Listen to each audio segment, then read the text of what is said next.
So welcome to another installment of Going South. Attempt to have conversations with all kinds of different folks and they have different perspectives. I'm really fortunate tonight to have a couple of wonderful folks to talk with about kind of a variety of issues. One's Danita Boyd. She and I have known each other, I don't know, 10 or Long 15 time. years, but we haven't seen each other in a Yeah, while. yeah. But we did some work with an anti-racist organization called Project Change. And I think our time overlapped, but we did some common training with them. And Danita's better half or other half is Reverend Jimmy Boyd. You're the pastor. I've got your church name, a Christian Love Bible Church. You're the pastor there, right? You're from Waycross and Danita's from Hot Atlanta, which I didn't realize till I read y'all's website. Have 5 kids and 9 grandkids. So y'all Well, stay. 13 now. Holy cow. Y'all got to update the website then. Yeah, But, we gotta update that website. Yeah, so y'all stay busy, I'm sure. So I really appreciate y'all making time to talk with me tonight, and Happy New Year. Yes. And the other thing we could talk about is the election and all that craziness. I don't know about y'all, but I'm ready for it to be over with. Yes. But one of the big kind of the key things that I wanted to kind of bring up is that Pastor Boyd's been working on some police reform here, and I was hoping he would talk about that. There was a particular incident, and you can kind of tell the story if you'd like. I have the video, but it's so graphic. I don't know if I want to show it or not. I don't want to put y'all through that. But a pretty brutal situation. So, Pastor, if you want to talk about that, and we can just kind of start from there. Yeah. Well, one of the things that as a pastor and as a man of God who came from the street, I've been 30 years now, saved, and most of my work have been in the evangelistic field, going into prisons, developing programs in Hudson Docket and community programs. My latest, right before COVID, was our beds ministry. Our beds ministry, because our street team, they're my eyes and ears. They go out twice a week, and they go into the communities, and of course we preach the gospel, but however, we also build relationships.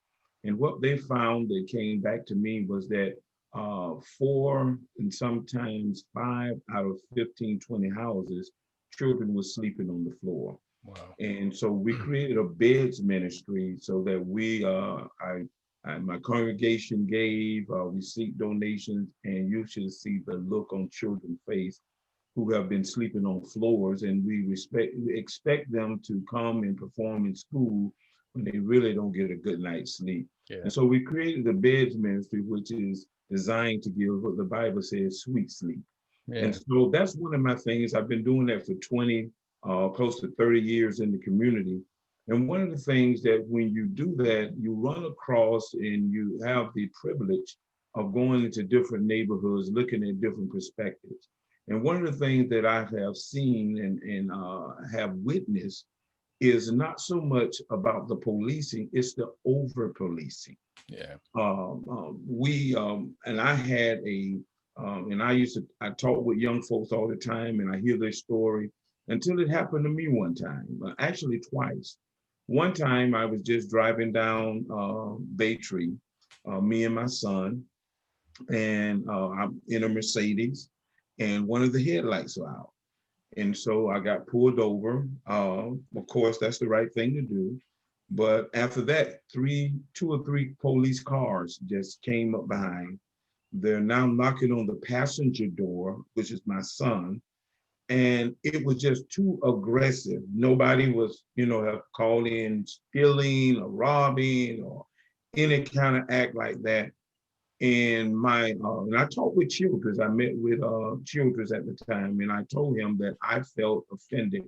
I acknowledged myself as being a pastor and one who has been working in the community.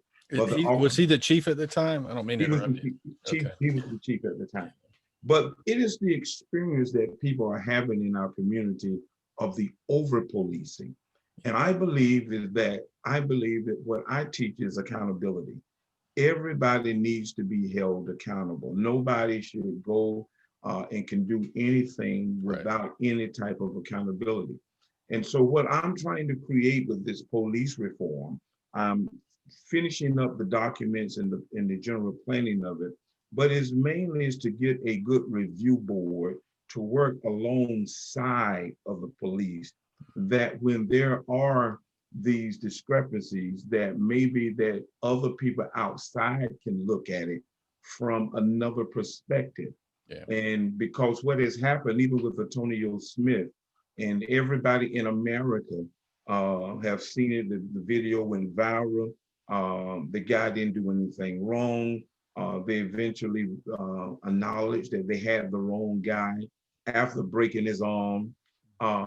And when they went to review this to other police officers, they said they see nothing wrong. Right. And that's the problem that I have. And that's when I got involved in trying to make a difference, because I'm not really a political guy. But when you see a wrong and an injustice and nobody is willing to step forward to say this is wrong. If the police department, when reviewed it, say, hey man, this is wrong, we'll suspend it, at least suspend the guy, if not fire the guy, I'm cool with it. But to look at it and see that this guy did nothing wrong, you had the wrong guy. And on top of that, his arm or wrist gets broken, and they say there's nothing wrong.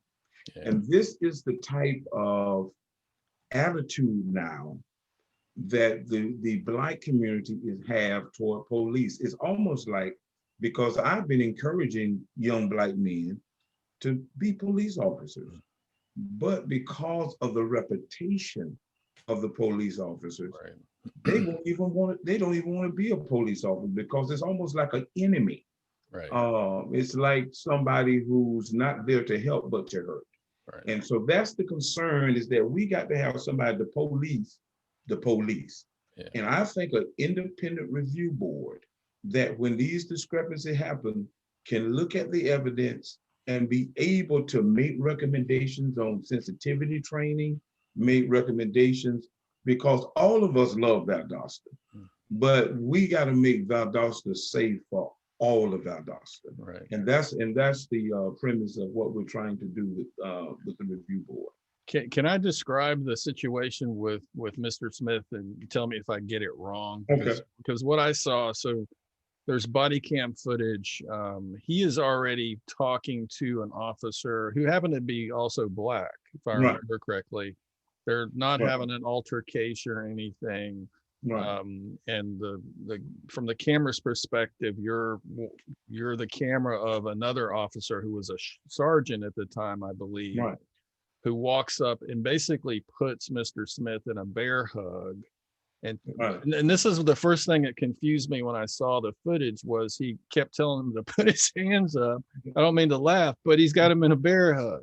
Right. Yeah. Right. And so he almost immediately slams him to the ground Right. and breaks his wrist. And Mr. Smith lets everybody know that he broke his wrist. Right.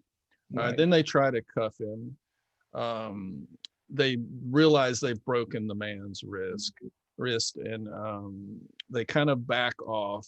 Yeah. And there's some discussion, and one of the officers tells him this is not the guy who has the warrant. The guy who has the warrant's across the street. Right. Is that fair to say? That, and the thing about that, Mark, is that the officer, when he approaches him, the one who bear hugs him, he has no dialogue Right. with the other officers. Right. The guy has not resisted at all. Right. And he just comes up and immediately, takes matters in his own hand without dialogue. And this is the type of training, this is the type of policing that the African-American community is experiencing. And at this point, inside of the African-American community, you have doctors, you have lawyers, you have architects, you have educators, you have a diverse group of people. Right. And what is happening is they are judging everybody under the same measure. And we got to do something before. I'm really afraid of Valdosta of something major happening and you know, somebody seriously get hurt. And, Yeah. you know, so Well, that's kind of it seems like what we're talking about is profiling, right? yeah, Racial profiling. profiling. And it's my understanding that not only was the officer who did this, he was not reprimanded, but he was actually promoted a few months later. Is that correct? Now I heard that the promotion was already in play, but he What? was promoted. He was promoted, you know, Yeah. and that's the type of I give them the benefit of the doubt that the promotion, but I heard that was one of my pet peeves of, you know, how like we're promoting bad behavior. Right. Right. I was told that the promotion was already in play. So But promotions can be postponed. it can, You know what I mean? upon Like, event- yeah. well, I So think, go ahead. Mark, what I think to really deal very candidly, John Maxwell say everything rises and falls on leadership. And Danita can attest because I've heard her talk about different principles that she worked up under, that because of that leader, certain things, tardiness is not tolerated. Right. You work up on another leader, you get there whenever you want to. Right. I believe that this is also a display of the leadership. So it reflects it in somehow. Right, because if you, I've heard other police officers say that their chief, even Ashley Park, I've heard that they said that, you know, if it was a sheriff, not, I don't know what Ashley would have done. I'm not speaking for him, Right. but I've heard other people say that if this would have happened with the deputies, he would have dealt with it right away. I got you. So You is it currently not the case that there's not a citizens advisory board It's not, or oversight review board? it was done away with. So we had one, but it's done away with. And why did they, do you know why they said they did away with it?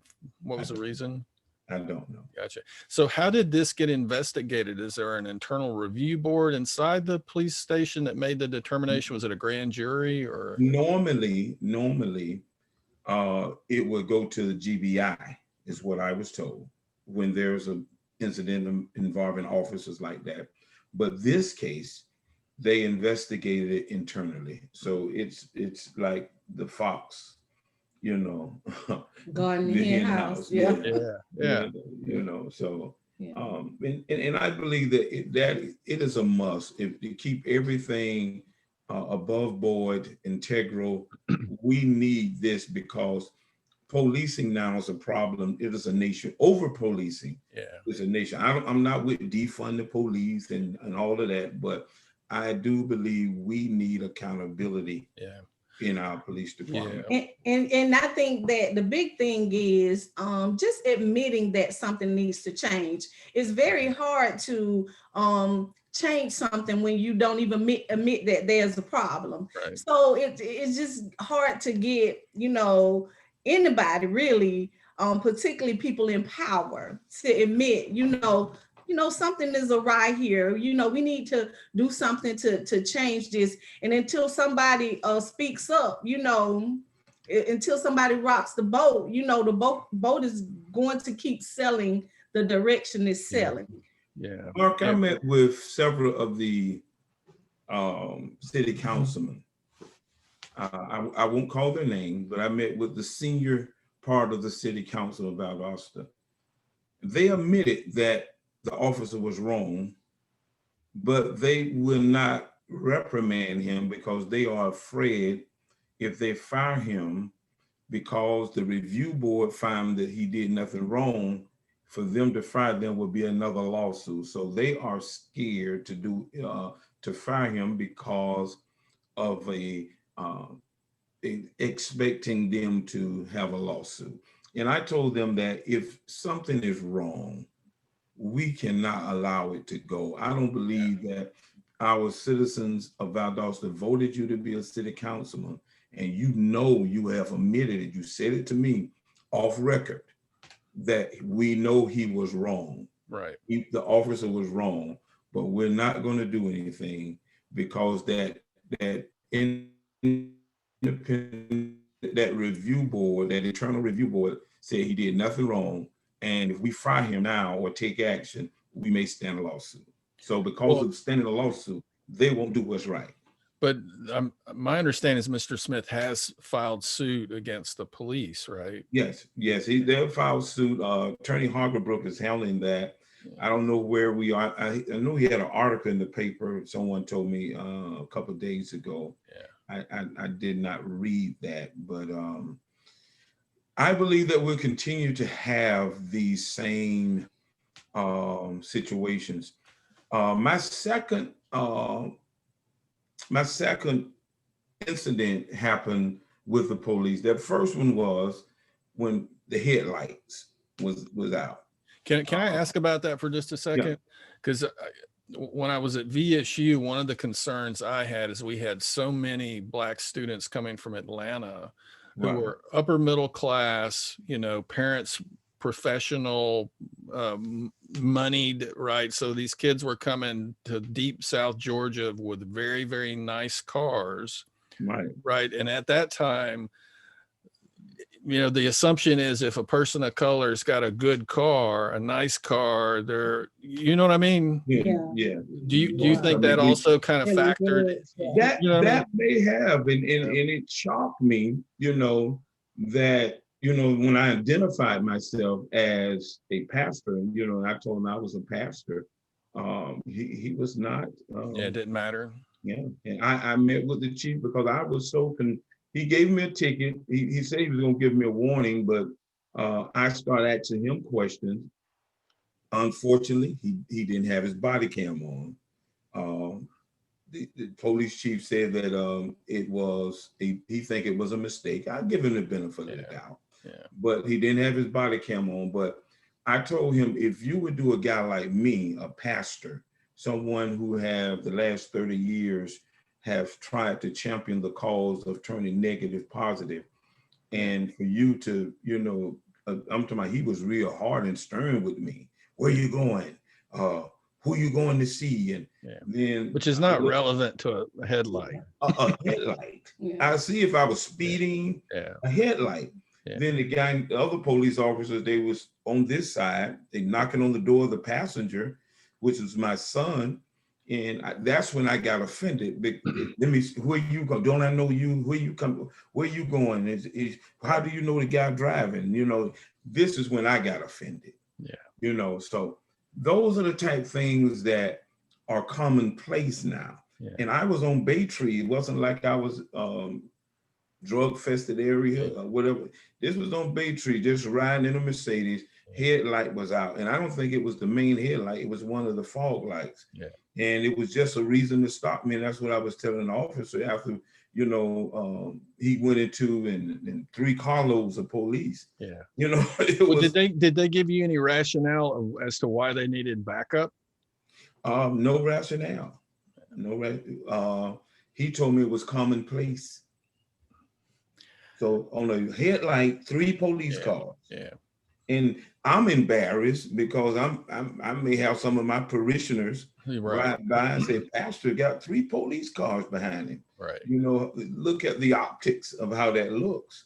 You know, and so that's when I began to feel what the young people have been telling me when I experienced it myself, because, you know, I'm not normally out at night, so I don't normally. And this was like right about 7, 8 o'clock, just at getting dusk dark.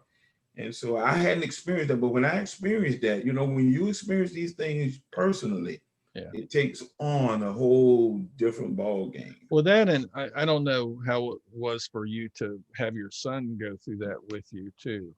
He was very nervous. He was very nervous because I was more vocal, asking them, why is that necessary? What have I done wrong? And my son, he was over there he got home and told his mom he was almost having a panic attack. He thought he was gonna die. Because I was talking, you know, they was, you know, I'm like, why are you stopping me? Why you have 3 police cars? Well, and this is one of the, you know, since we don't talk across race enough, just in America in general. I mean, I hate that I live in a world where your son already feels threatened if you act like an adult with another adult. Yeah. Like he's already got a consciousness that this can be like, you know what I mean? He was shook. And I don't know white kids that would feel that way if their dad, Right. you know what I'm saying? It wouldn't do the same thing to them. So I think that's deeply profound. One of the things I was going to say about over policing, and if it's okay, and then I'd like to Yes. hear your second kind of incident. I've lived in Atlanta, Albuquerque, Portland, Oregon, all over the place, right? And I argue that we've got a kind of police state here. And if this is all you have ever known, you don't really realize that. You're just accustomed to the police being everywhere all the time. So I did a little digging. The FBI is the place where all our crime statistics go, and crime enforcement and law enforcement and so forth. And as of 2010, if I remember correctly, there was one police officer or law enforcement officer for every 386 people in Lowndes County, which is, I mean, off the chain. And there have been plenty of times, like I remember going to a friend's house on a Sunday morning, going down Bay Tree, like you were talking about, which is a predominantly white, middle class, area, college students. It was 9 a.m. on a Sunday morning, and before I could get from the mall to Park Avenue, I saw 5 police cars cruising. And I'm just thinking, number one, nobody commits crimes at 9 a.m. on a Sunday morning. That's just not when, they can happen, right? But statistically speaking, that is not when it happens. Right. So why, and I would argue they're also oftentimes, in addition to kind of being bully and militant, also just ready to pounce on almost anything. Right. And I think we kind of accept that as normal here. And then one other thing I wanted to say is I work downtown, and there have been a couple of minor crimes where someone got pulled over. I don't know what the charge was, but they were pulled over in our parking lot. This is close to Sam's Barbecue. Okay. On Hill Avenue. Yes. Anyway, the kid driving the car didn't have his license or something, and he took off running. And I have never seen in my life as many police come out of nowhere. I counted 13 cars. Right. For a kid not armed, on foot, that fled an undercover law enforcement. So we're not just talking about marked police cars, we're also talking about the presence of the unmarked police. And I'm just like, holy cow, like, and I where I go with that is, what does it mean to grow up in and those police are not policing all neighborhoods the same. Right. Let's be very clear about that. Right. But what does it mean to grow up in places where that perceived threat is always there? And I'm with you. I'm not, we need police as far as I'm concerned. The folks I know that are involved with defund the police are talking about police accountability based on funding, but also, I mean, Danita's a guidance counselor. I've encountered a lot of folks that just have substance abuse issues or who are mentally ill. Mental health. Right, with schizophrenia, who don't have resources to get help, who are homeless, who are often criminalized by the police because we don't have social workers in the field to kind of de-escalate situations. Right. And, so I think that's a lot of that conversation as well. So I just wanted to bring up those two things. Is I've never lived anywhere else in the country with the concentration of police that we have here. And again, it's just assumed by folks as normal. And I also wonder if it goes back to kind of racism ultimately, in the sense that white folks want a bunch of cops around because we're really afraid of black folks.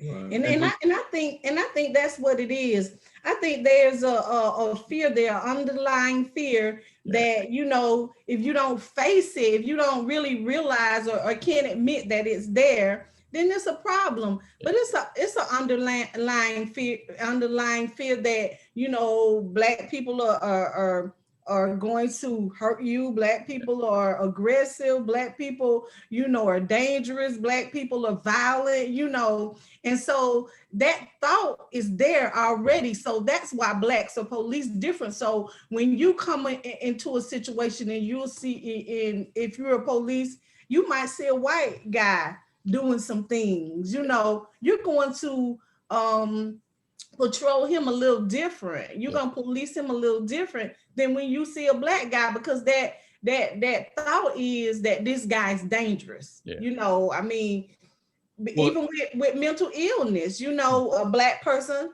can be mental ill and mentally ill, and you're going to approach him differently than a white person that may be mentally ill. We're just police different. Yeah. Well, and let me tell you a story I had with the undercover drug squad. I was going down Ashley Street behind a SUV, blacked out windows. I didn't think anything about it. This was several years ago.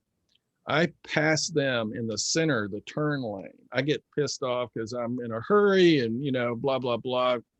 I literally illegally pass them and go around them, and that SUV lit up like a Christmas tree. And I realized, oh my gosh, that's the drug squad folks. Right. They pull me over, get out of the car, all four guys, big, muscular, you know, and they're laughing. They're like, where are you going? So were you sure are in a hurry? And you know, let me see your driver's license, blah, blah, blah. But it's a joke. They just thought it was funny that they caught me. They didn't search my car. They didn't even give me a ticket for passing them on the wrong side of the road. So I think that's the other thing, is we don't share stories with one another, because I'm convinced that your story is a very common one for Black folks here, and my story is a very common one for many white folks. And at the same time, I've had some white folks that have had terrible experiences with the police as well. And I think as looking, Mark, at a solution, one of the things that we tried to accomplish, and we tried to start it with the clergy, meeting with white pastors. When the George Floyd, I think it was when George Floyd happened, we tried to start dialogue with white pastors. And some of the pastors was very receptive. I was real impressed. I found a friend at the pastor at Cross Point. He was very receptive, but a lot of other ones, and he just told me that, you know, they're not there. But I believe is that if we can start with the clergy who have influence, that we can begin to understand our diversity, and begin to break down these barriers and these walls. If we could have started with the clergy, like right now, you know, we had good dialogue, but we did not go to what I was afraid of, to any action, because I was trying to develop, okay, let's get a game plan. You understand there's a problem? He said, yeah, it's a problem. You know, how do we try to bring about change? Let's start with the clergy. And that has been difficult, because even so now, you know, white pastors don't even respect Black pastors enough to know about theology to be able to minister in a white church. So we was trying to even start on those levels, and you know, there's walls. It's walls everywhere. So if you think about it, the church, the ones who, you know, we love Christ and have this love, and we can't start there, you know, and that's one of the things that I thought that I could really make a difference and change, and then let it spread throughout the community, and that's been a challenge. Yeah.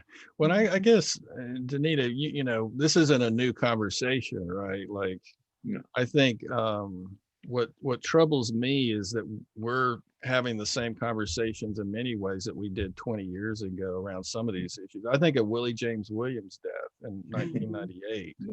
You know, well, and for me, I just come at all of that like, I don't really talk about racism anymore. I just talk about white supremacy.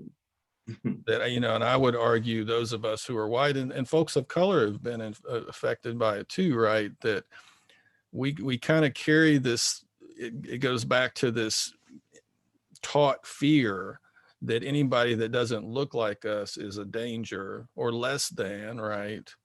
Yeah. I used to joke around with white pastors who would tell me race doesn't matter. And I'd say, well, if race doesn't matter, let's talk about that white Jesus on the wall.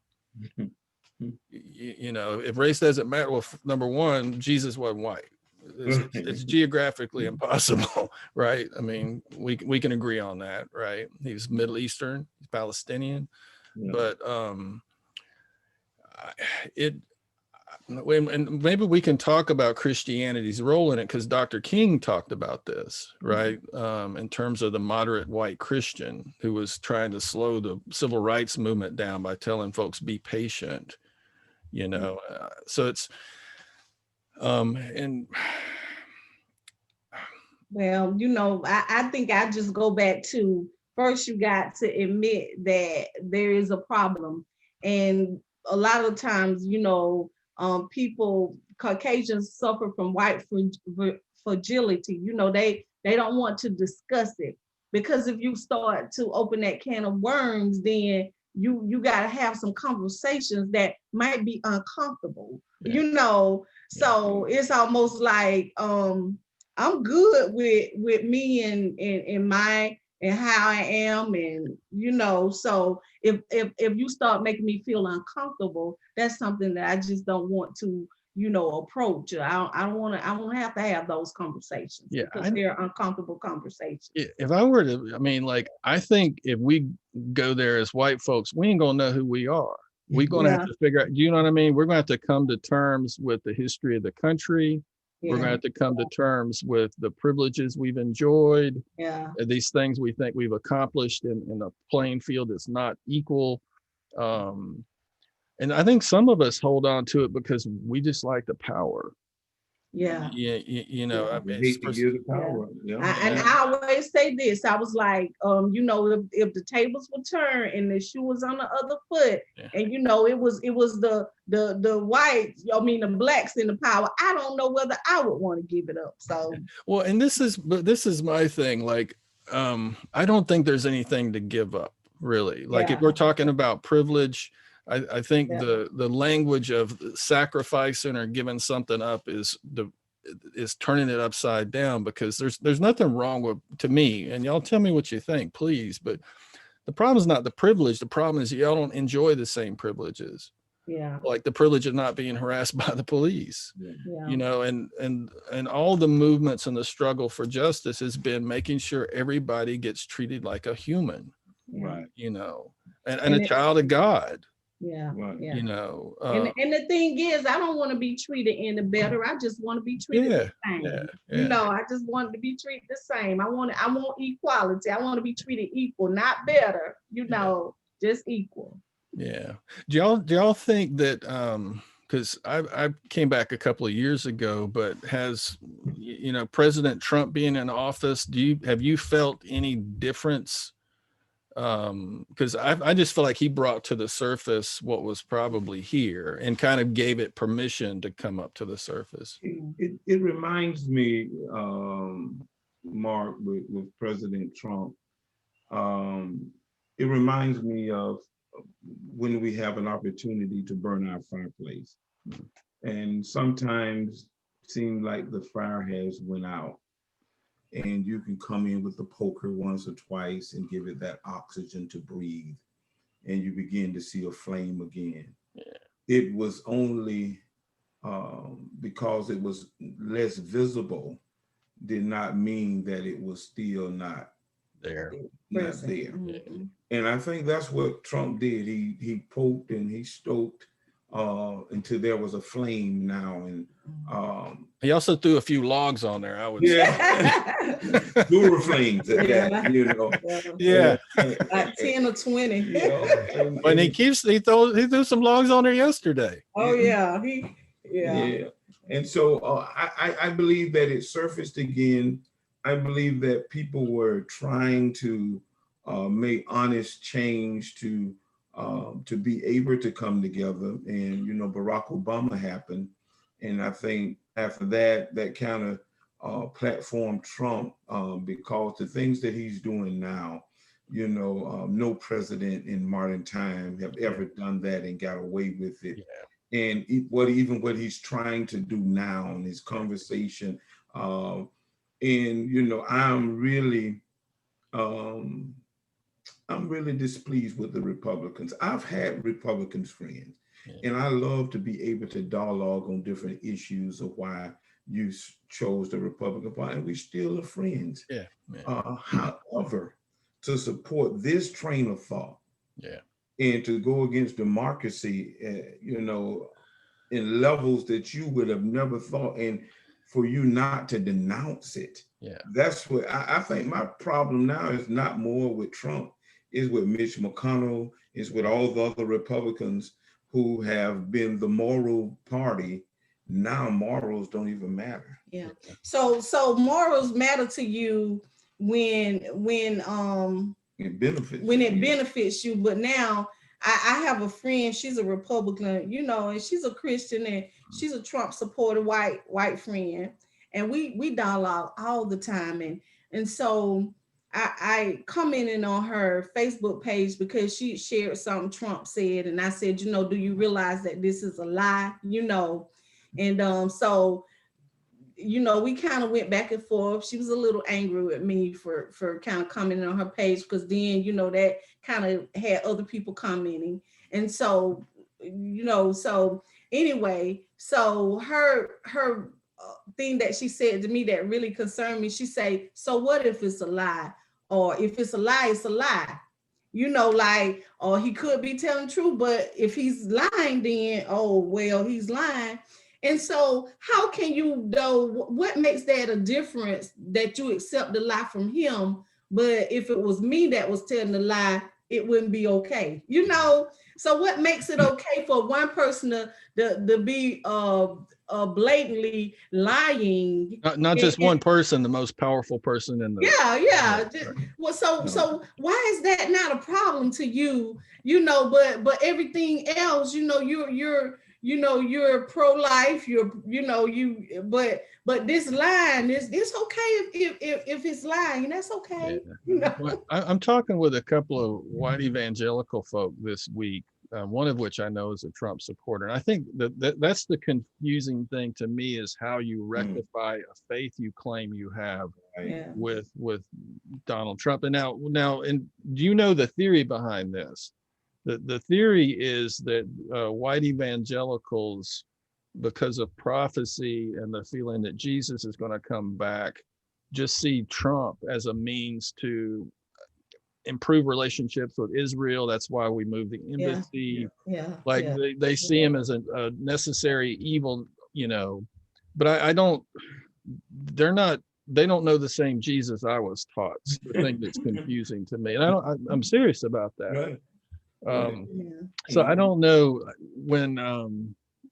how Southern white evangelicals who are not real keen with multiple divorces, certainly aren't keen with people, paying off porn stars, aren't keen with gambling, aren't even keen with Northerners. A lot of when I was a kid, we called them Yankees, right? Aren't keen with people rich and born into privilege.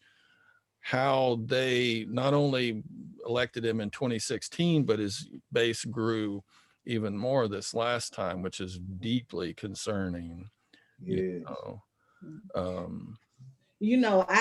have a theory on that, and it's it's not based on anything, but I say, well, I think they probably really like him because he speaks his mind, and he's able, he doesn't feel the black folk, he just says what's on his mind, and that empowers them and emboldens them to kind of say some things or feel some things they've been feeling all along. So it's hooray for Trump. Yeah, I think you're right. I've asked some of my coworkers kind of why they like Trump. What I asked them was, has your life gotten better? And if so, how? And folks couldn't really give me, are you making more money? Do you feel safer at your job? I think you're right, Danita. I think what's happened is, and why they like him, is that they get to say things they really feel Yeah. without, they don't have to censor anymore. Yeah. Yeah. Because he's modeled that you can disparage any racial group, any religious group, any, I think that might be it, that he's let people say and do and think and behave in ways they really want to. I had one of my friends, a dear friend of mine, also white, and I remember one time she's telling me a concern about her daughter, because her daughter had been saying some things, negative toward, Black people, and that was concerning to her. And then, I said, that's that Trump effect. And she was like, don't go there with me. Don't go there with me. Yeah. I was like, well, it is, that's that Trump effect. You get to kind of say what you want to say. You've been feeling it all along, but it's kind of coming to the surface now. Yeah. Well, as someone in the education system, like I haven't been paying attention to what's happening in public education here too much, but the whole point of kind of multicultural education was to include the histories and stories and contributions of people who had been excluded. And I'm still convinced if we just taught an accurate history of the country, we wouldn't have students of color with any low self-esteem issues. And I think it's also powerful that those of us who are white have the option to learn about people who don't look like us.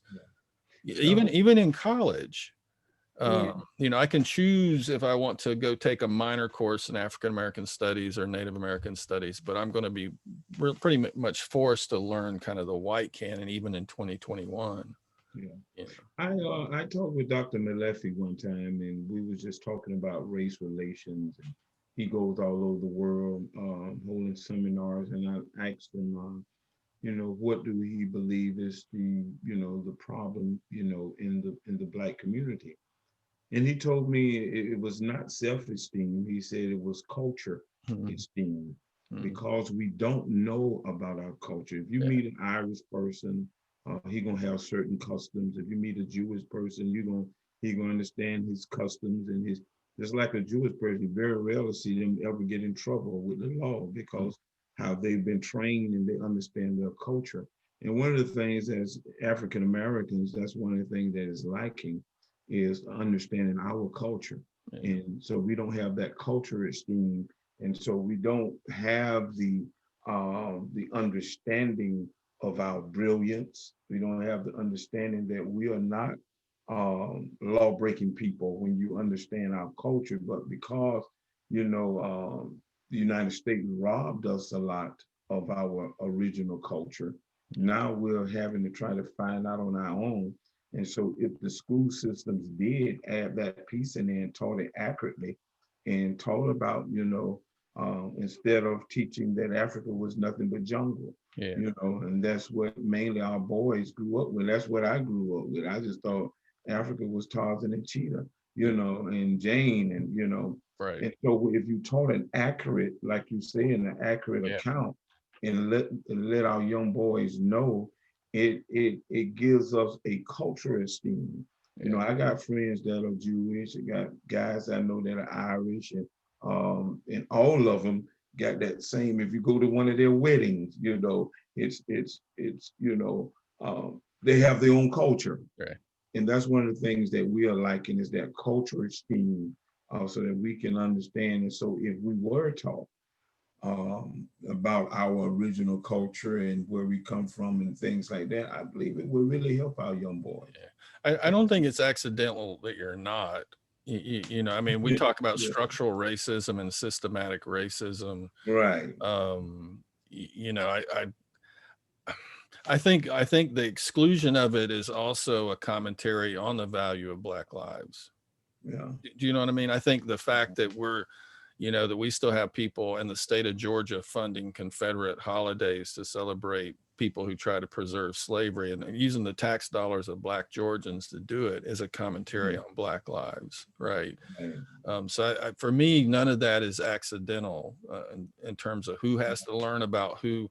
And I think, go back to your point, Danita, I think in the fragility issue, there's a kind of inhumaneness to whiteness to me, that we don't want to be uncomfortable, and to really do what we need to do as a nation and come to terms and reconcile not only with 246 years of slavery and decades of lynching and Jim Crow segregation, but when I lived in New Mexico, the story was a little bit different. It was about the stealing of land from Mexican Americans and the stealing of land from the native people, right? But the story is still the same. It's still about white folks taking something that wasn't theirs, right?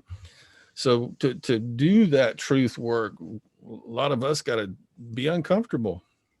And we don't, a part of our, we ain't too down with that. And like I told the white pastors, that it makes a difference when we have white people champion these causes with us, instead of it's just, oh, that's just another black person, he's mad or whatever. It's a difference. And that's why I thought it would be so impactful if we had white pastors saying this is wrong. Yeah. Instead of black pastors, of course, but look at the power if we stood together. And I haven't pulled it off yet, but I'm still have hope, but it looks better when you have white pastors saying, come on now, this is wrong. Let's do better. Do they give you a reason for not stepping up? The other ones, a lot of them didn't make the meeting. I did give the pastor at Cross Point, I do give him credit. I love him. He's a good man. I love him. He's a good man. But he said that they was not there yet. That was one of his. What does that mean? They don't want to come to the table with black folks. Because they haven't embraced the fact that that there is a problem. I talk, I'm a champion of Black Lives Matter, the movement, and so when I talk to my friends about it, and they want to say, well, all lives matter. I said, well, no, it's for a purpose. It's a movement, because if there were not injustices, if there were not inequalities, if there were not, things happening, that wouldn't even be something that needed to be said.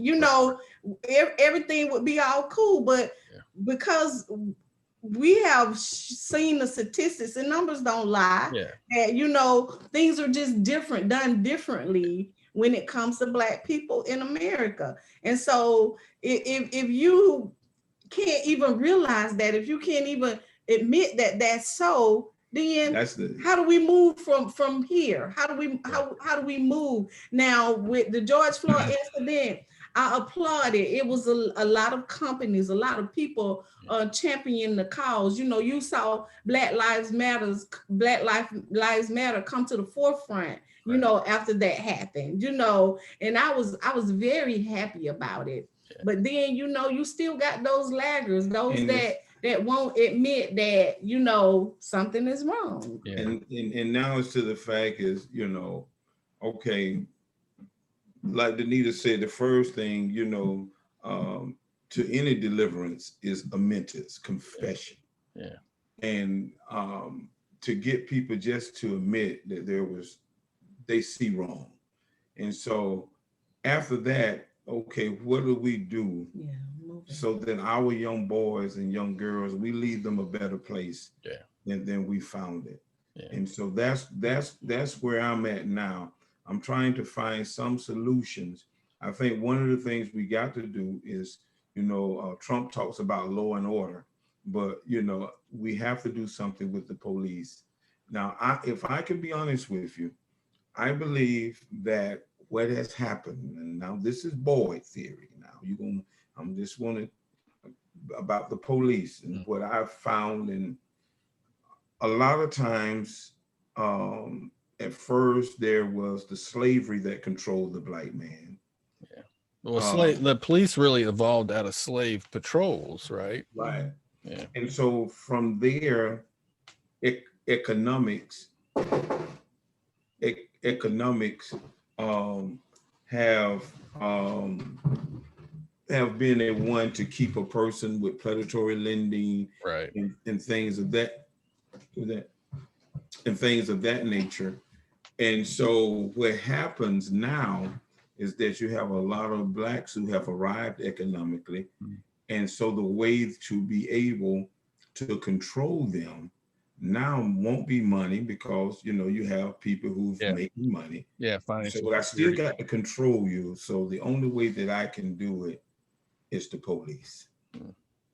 Yeah. And so that's why you would catch a lot of guys that work in police. I got a friend of mine who was a state trooper, and he quit because he told me personally that the guys that he was encountering said they was members of the Ku Klux Klan, and this is a state trooper, and these are one of the guys I hold up high. And he said most of them, they said, well, they didn't come from good economical means and growing up, socioeconomical status. They're mid to low level. And so they find ways to still be able to control Black people. And that was choosing law enforcement. Yeah. And so that's what we're dealing with. So, and then, that's Boyd now.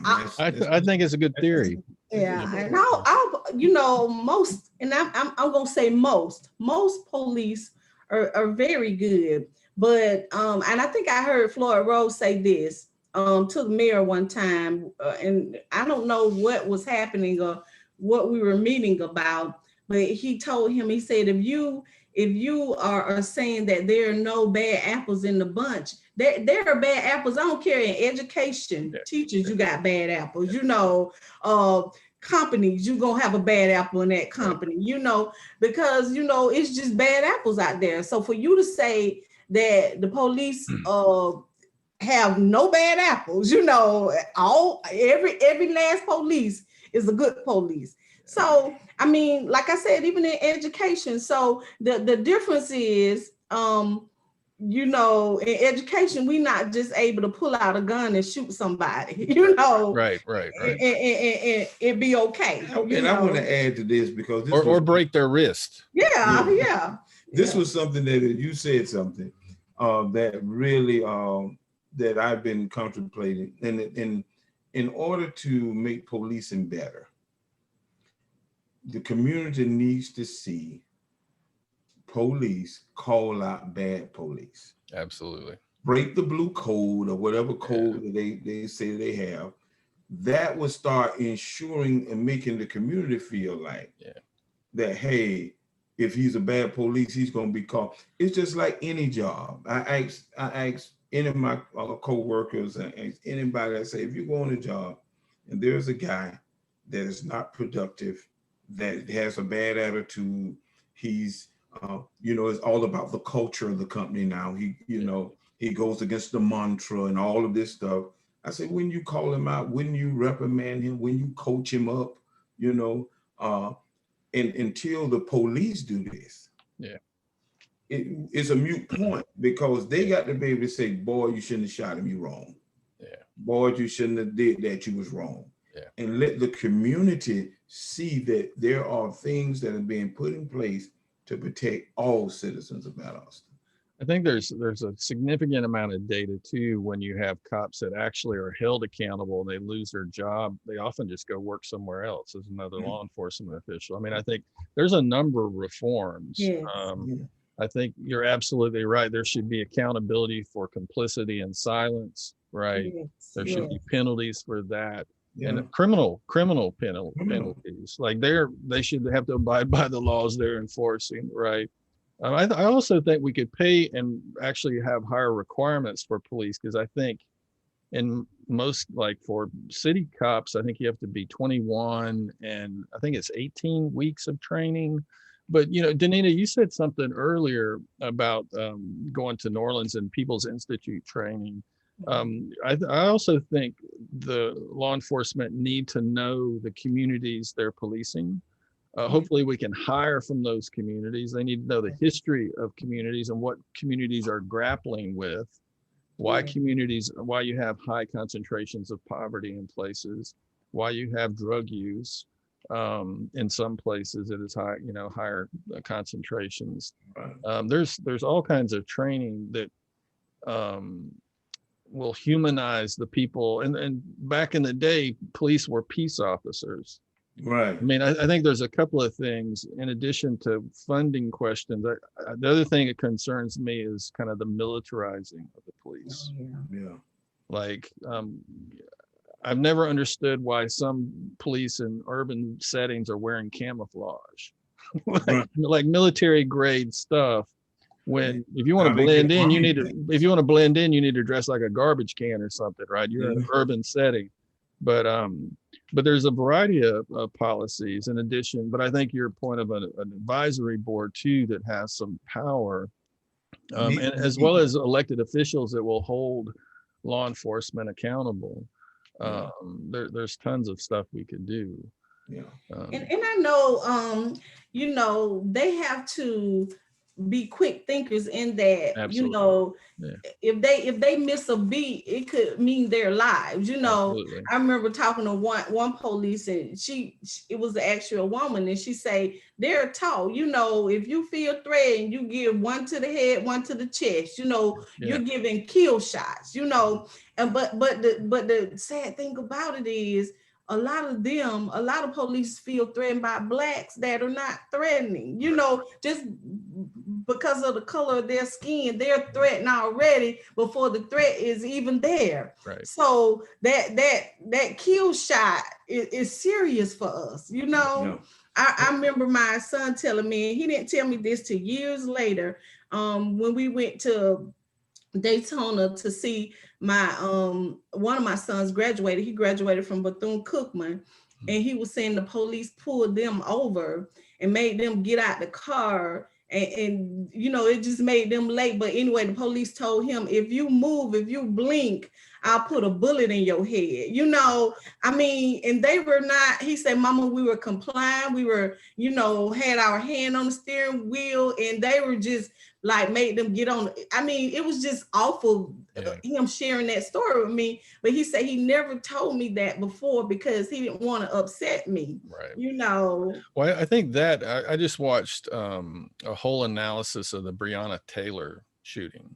Mm-hmm. And there's tons of body cam footage in it. And not only was there an officer shooting through a window that had a curtain across it, just blindly shooting into the room. But the thing that struck me was the language, the cussing, the disrespect, the shouting, the screaming. Like it was something out of a R-rated movie. That it was clear that these folks were not human beings. And I will blow you. It was something like a Rambo movie.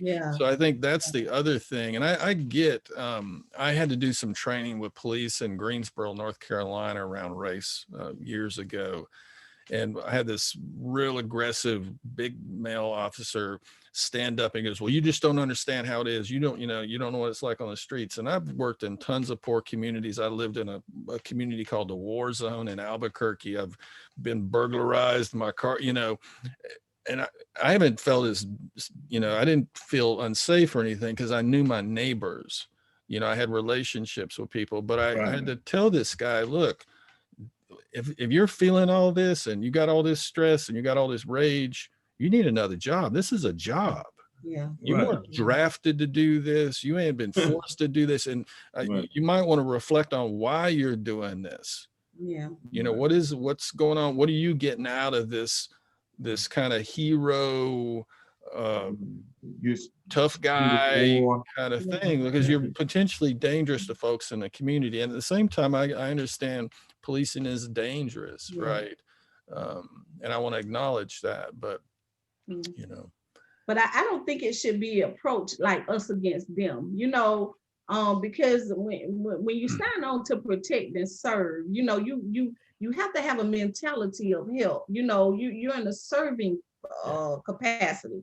So anytime you go to any scene, and you're assessing the danger of it, you have to have a good assessment. But like I said, when you go already assessing because of the people that are there and the color of their skin, you already assessing it as dangerous, then that's a problem. Because blacks are police different. And until we really just realize that, and I remember having a conversation with some police, and we were talking about the situation where the man was shot 7 times in the back, and they were saying the man was trying to get a knife or whatever, and I think one of the police said, well, they just got their own agenda. They don't listen to facts or whatever.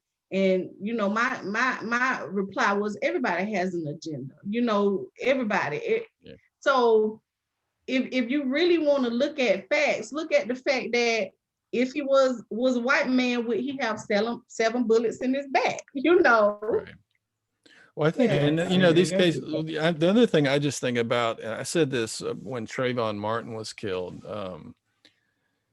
cell phones have changed this whole situation, right? Like we wouldn't know. So we have to also ask ourselves what's happening off camera that we don't know about. Right. For me, BLM is a 400-year movement. This is just the latest manifestation of it.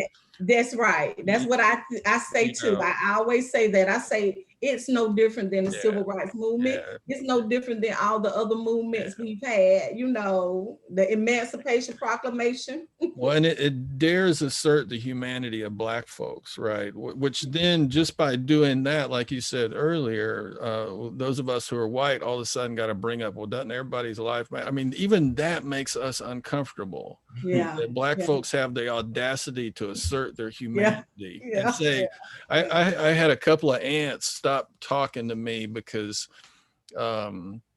they wanted to criticize, it was Colin Kaepernick or something happened. And I was just basically saying, we don't get to decide how people protest about not being killed.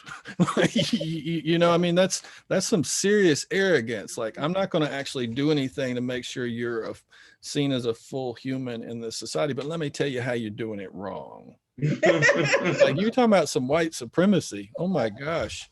Yeah. And I mean, I'm always, I guess I'm always taken aback. I'm always shocked. I'm going to use the word, I'm always hurt, and the hurt and the pain comes from the simple fact that as a Black woman with 4 Black young men, that has to, go through some things that they have to go through simply because they're Black, for you not even as my friend to not even be able to feel me on that, I just, sometimes that hurts me, it does, it hurts me. Yeah. For me, this whole conversation is about white folks' salvation. Like there's this whole white thing has created some damaged folks, and anytime, and I also wonder about the spiritual implications of me turning my back on other humans who are not being treated fairly, who do not get what I get. I think there's consequences for that, and I when people ask me why I got involved in the race stuff, it actually goes back to Vacation Bible School. I don't know if y'all went to Vacation Bible School, but I remember being in Sparks, Georgia, singing "Jesus Loves All the Little Children," red, yellow, black, and white. And I got to looking around. I was like, where are the red, yellow, black, and white folks at? And it was never in our church. And then the kind of racism in my family. So for me, it always goes back to kind of the Gospels in many ways, and what Jesus had to say about Samaritans. And but it seems to me a spiritual issue. I don't, regardless of whether white Christians claim we're Christian or not, around this issue, we have to live it, I think. And it's so funny, like when I talk to my friend, so whenever I try to approach the Black Lives Matter or the racism, she always hits me back with, well, what about the little babies? What about the babies that are being killed? Okay. Abortion. Are she talking about abortion? Yes. Abortion. That's their the abortions and the gays, that's their two calling cards. Yeah, yeah. Like dealing with, dealing with white pastors and white Christians, as have been always have been, and I think mainly Republican, not all white, but just mainly the Republicans. That's their stand. Yeah. Well, I had a conversation about this the other day. I don't really think my conservative brothers and sisters are pro-life, because if they're pro-life, they would be anti-racist. Yeah. If they were pro-life, they wouldn't be capital punishment. If they were pro-life, they wouldn't support war. If they were pro-life, they would want programs for poor children. It seems to me they want fetuses to develop into babies, but they don't want anything to do with those children. They don't want to make sure schools have the resources. So how are you, that's one of the questions I have for folks. How are you pro-life when there's all these ways you deny life and you deny people's lives? That doesn't seem very pro-life to me.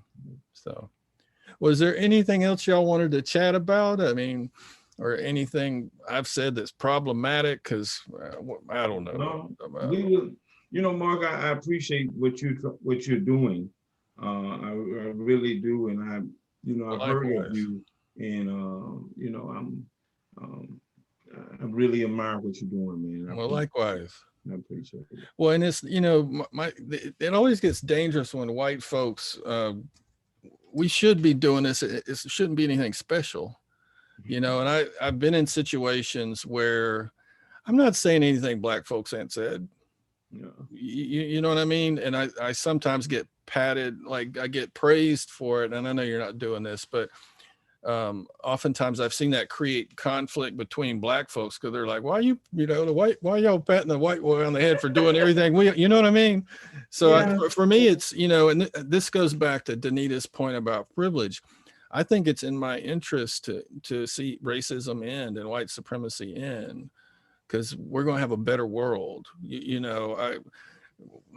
I benefit when other people are happy and live full lives. It's like, this is a silly example, but someone, when I lived in Portland, my property taxes were $4,000 a year, and right now my property taxes are $400 a year. But someone said, well, you don't have kids and most of that money goes to the schools. You're not mad about that. And I was like, well, why would I be mad about that? I want everybody's kids to get to go to school, and they're going to be happier. I'm going to have a better neighborhood. Like I benefit from that. So I would say that I'm just feel so wealthy and privileged that I have so many different folks in my life who teach me, who love me, who forgive me when I run my big mouth too much. So it's, and I think as soon as white folks realize it's in our interest to end white supremacy, it's not something it's not going to cost us anything. It's about our liberation, our salvation. And I'd say the same thing about sexism and all the other isms as well.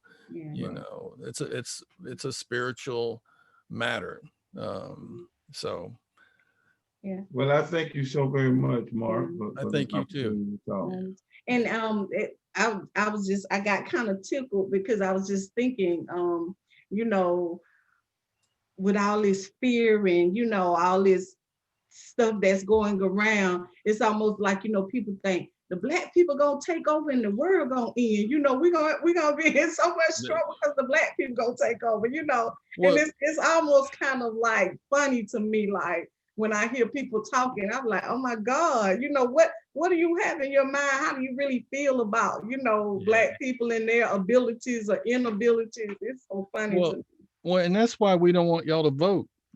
Yeah. You know what I mean? It's not just, the economic threat. I think Georgia has made it incredibly difficult for black folks to vote. And that really raises some questions of whether or not people believe in democracy. If you're going to gerrymander places, if you're going to make it incredibly, and so we're kind of in the middle of that right now, right? It was a trip, y'all. When I moved to Portland, the whitest city in the country, I had a ballot mailed to me my second month there, and I had 2 weeks to turn it in.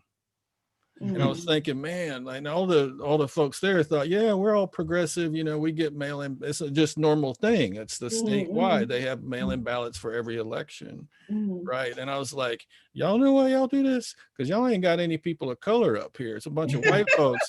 And y'all let some black folks move up in here. Y'all change those laws just like we do in Georgia. We'll have one day a week, you know.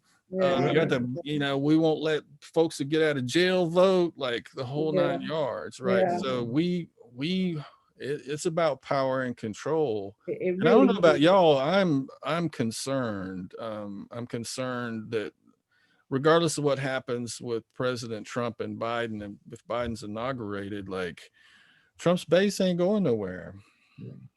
And now that is a concern of mine, you know, in what is going to be his attitude with his base, and would he, you know, put the water out, put the fire out, or would he add? You know, it can get crazy. You know, I wanted to hear what he had to say tonight in Dalton. I really did. Well, I feel like this. Say something crazy. I feel like this. I feel that, you know, he had his time, you know, and his followers or his base had their time. And I think that times are changing, you know. I hope you're right.